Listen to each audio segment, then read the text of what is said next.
Dear students, today we are going to discuss the last and remaining part of political parties. Here, today we would discuss what challenges are faced by the political parties all over the world. यहाँ पर हम पढ़ेंगे कि पूरे विश्व में राजनीतिक दल पॉलिटिकल पार्टीज के सामने कौन कौन से चैलेंजेस आते हैं. मेनली यहाँ पे हम mainly here we would discuss 4 challenges. First one is lack of internal democracy. अर्थात जो डेमोक्रेसी में पॉलिटिकल पार्टीज हैं उनमें आंतरिक अर्थात पार्टीज के इनसाइड डेमोक्रेसी की बड़ी कमी है. जनरली आपने देखा होगा विश्व के किसी भी कंट्री में जाइए, in mostly political parties of the world there is concentration of power. अर्थात ज़्यादातर जो पावर है वो पार्टी के कुछ नेताओं या एक दो नेता के हाथ में होती है. इसका बेस्ट एग्जांपल आप इंडियन नेशनल कांग्रेस देख सकते हैं. आपने देखा होगा इंडियन नेशनल कांग्रेस में नेहरू और गांधी परिवार के पास हमेशा टॉप पावर्स रही. सेकंड, पॉलिटिकल पार्टीज अपने मेंबर्स रखती हैं पार्टी के आइडियाज़ को दूर दूर तक फैलाने के लिए, बट उनके बारे में रिकॉर्ड मेंटेन नहीं करती हैं. तीसरा, पार्टीज़ में जैसे सेक्रेटरी के लिए या हेड के लिए या प्रेसिडेंट ऑफ पार्टी के लिए जो ऑर्गेनाइजेशनल मीटिंग्स होती हैं, जो इलेक्शंस होते हैं, वो नए के बराबर होते हैं. इसलिए ये lack of internal of democracy है.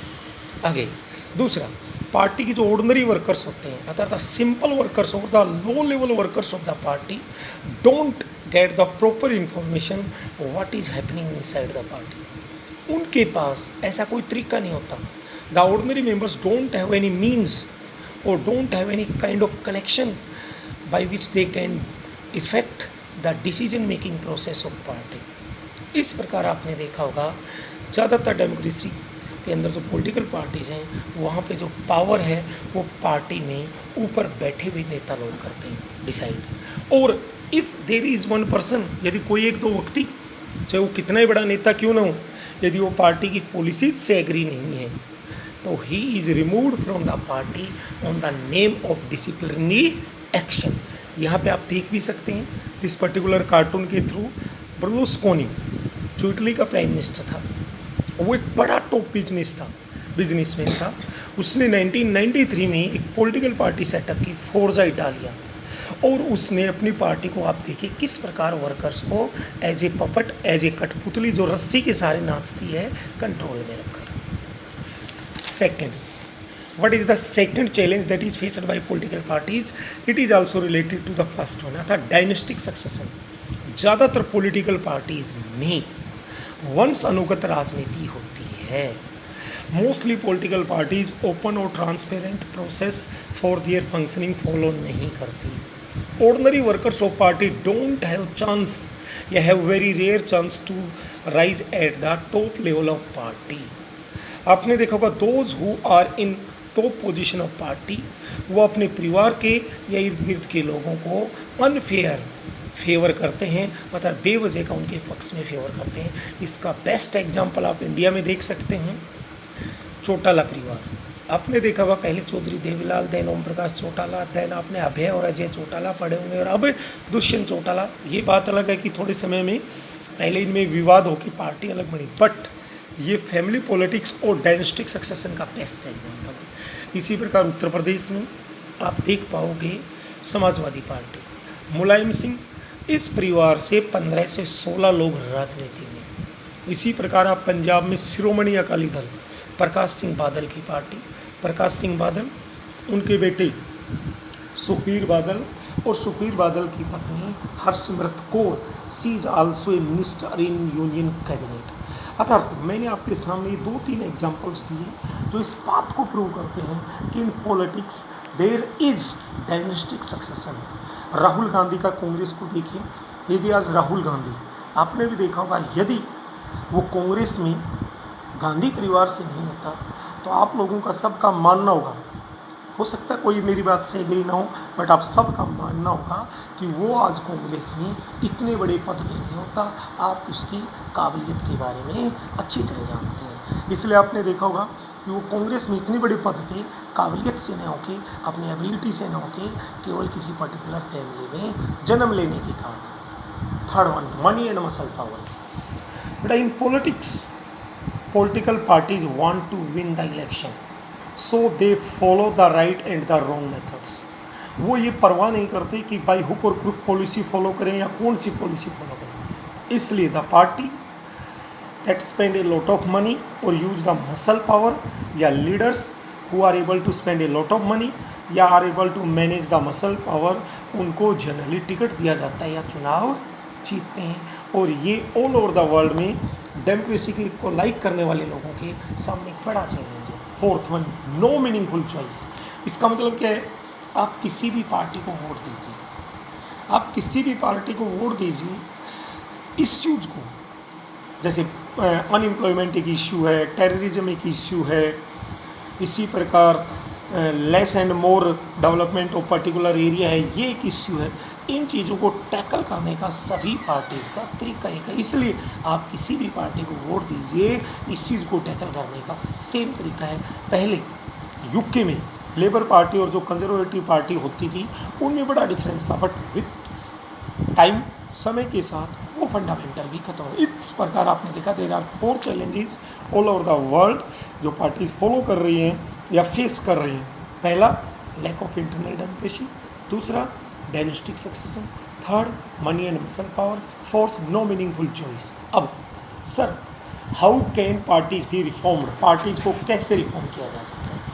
Here you would study 3 steps. 3 step पढ़ेंगे कि पार्टीज को सुधारने के लिए कौन कौन से 3 स्टेप्स इंडिया बनाए गए। पहला, इंडिया में डिफेक्शन लॉ बनाया गया। सर, डिफेक्शन लॉ मीन्स दल बदल कानून।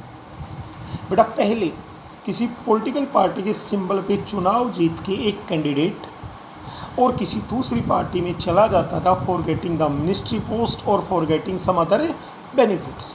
इसलिए राजनीतिक दलों के सामने इस चैलेंज को थोड़ा कम करने के लिए पार्लियामेंट ऑफ इंडिया ने 1985 में अमेंडमेंट नंबर 52 किया इंडियन कॉन्स्टिट्यूशन में और एक नई शेड्यूल ऐड की।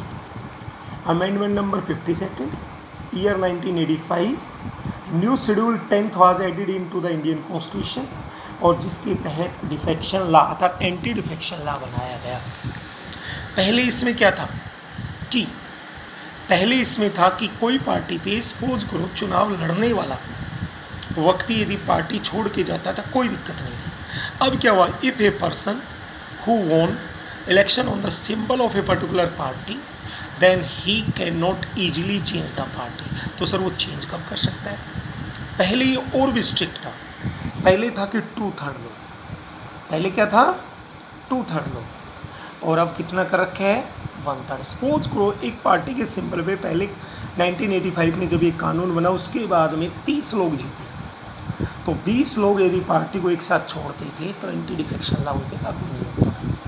बट समय के साथ इसमें अमेंडमेंट हुआ और इस 2/3 को घटा के 1/3 कर दिया। आज सपोज करो एक पार्टी पे 30 लोग जीते और यदि 10 लोग चले जाते हैं तो उनके ऊपर एंटी डिफेक्शन लॉ नहीं लगेगा।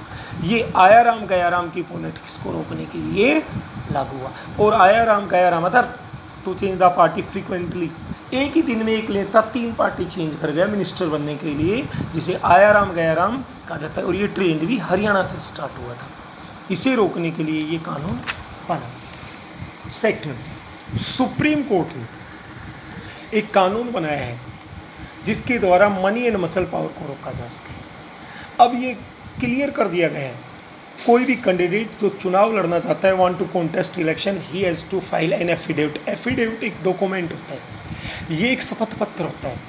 आप शपथ देते हैं, रिटर्न में देते हैं चुनाव लड़ते इसमें रिटर्निंग ऑफिसर को, चुनाव अधिकारी को, कि आपके पास कितनी प्रॉपर्टी है, आपके ऊपर कितना लोन पेंडिंग है, आपकी फैमिली वगैरह के सबको इंक्लूड करके, और आपके खिलाफ कौन कौन से केसेस कोर्ट में अंडर ट्रायल है था, कौन कौन से केसेस पेंडिंग। इससे ये चीज़ें थोड़ी सी पब्लिक डोमेन में जाती हैं। इस एफिडेविट के माध्यम से जो इन्फॉर्मेशन आई वो पब्लिक डोमेन में जाती है, जिससे लोग पता कर सकते हैं कि एक लीडर के पास कितनी प्रॉपर्टी है। बट इनको चेक करने का कोई सिस्टम नहीं है। इट मीन्स एक लीडर ने एफिडेविट सबमिट कर दिया, उसने यदि कोई गलत जानकारी भी दे दी तो बहुत फ्रीक्वेंटली इसको चेक नहीं किया जाता। हाँ, कोई शिकायत होती है, कोई कंप्लेंट होती है, ज़रूर वेरीफाई होता है, और यदि वो गलत पाई जाती है तो एक्शन भी होता है। Third, election commission of India ने पॉलिटिकल पार्टीज़ के इलेक्शंस के लिए कह रखा है कि पॉलिटिकल पार्टीज़ अपने ऑर्गेनाइजेशनल इलेक्शंस भी करेंगी और political parties income tax return करेंगे। Income tax return means political parties के पास जो पैसा एज ए डोनेशन आता है, अर्थात पॉलिटिकल पार्टीज़ के पास कहाँ से पैसा आया और कहाँ खर्च किया, इस सब का लेखा जोखा एवरी ईयर, हर वर्ष वो इनकम टैक्स ऑफ डिपार्टमेंट को सबमिट करते हैं। That is called the income tax returns. आपने देखा हो सिर्फ पॉलिटिकल पार्टीज़ के पास पैसा कहाँ से आता है? There are many organisations, many persons who can donate to the political parties. तो इससे पता चल जाएगा कहाँ पैसा है और कहाँ है। ये तो थे लीगल स्टेप्स। अब कुछ स्टेप्स ऐसे हैं जो किए जा सकते हैं, ये सजेशंस हैं। इसमें हम ये कह सकते हैं कि एक ऐसा लॉ हो जो पॉलिटिकल पार्टीज़ के इंटरनल अफेयर्स और मैटर्स को डिस्कस कर सके। पॉलिटिकल पार्टीज़ में मेंबर्स की रजिस्टरिंग करना, उसका पर्टिकुलर कॉन्स्टिट्यूशन अथवा रूल्स हों, इसको फॉलो करना, और पार्टी में जब कोई इश्यू हो तो कोई ऐसा इंडिपेंडेंट व्यक्ति हो तो उस चीज़ों को देख सके।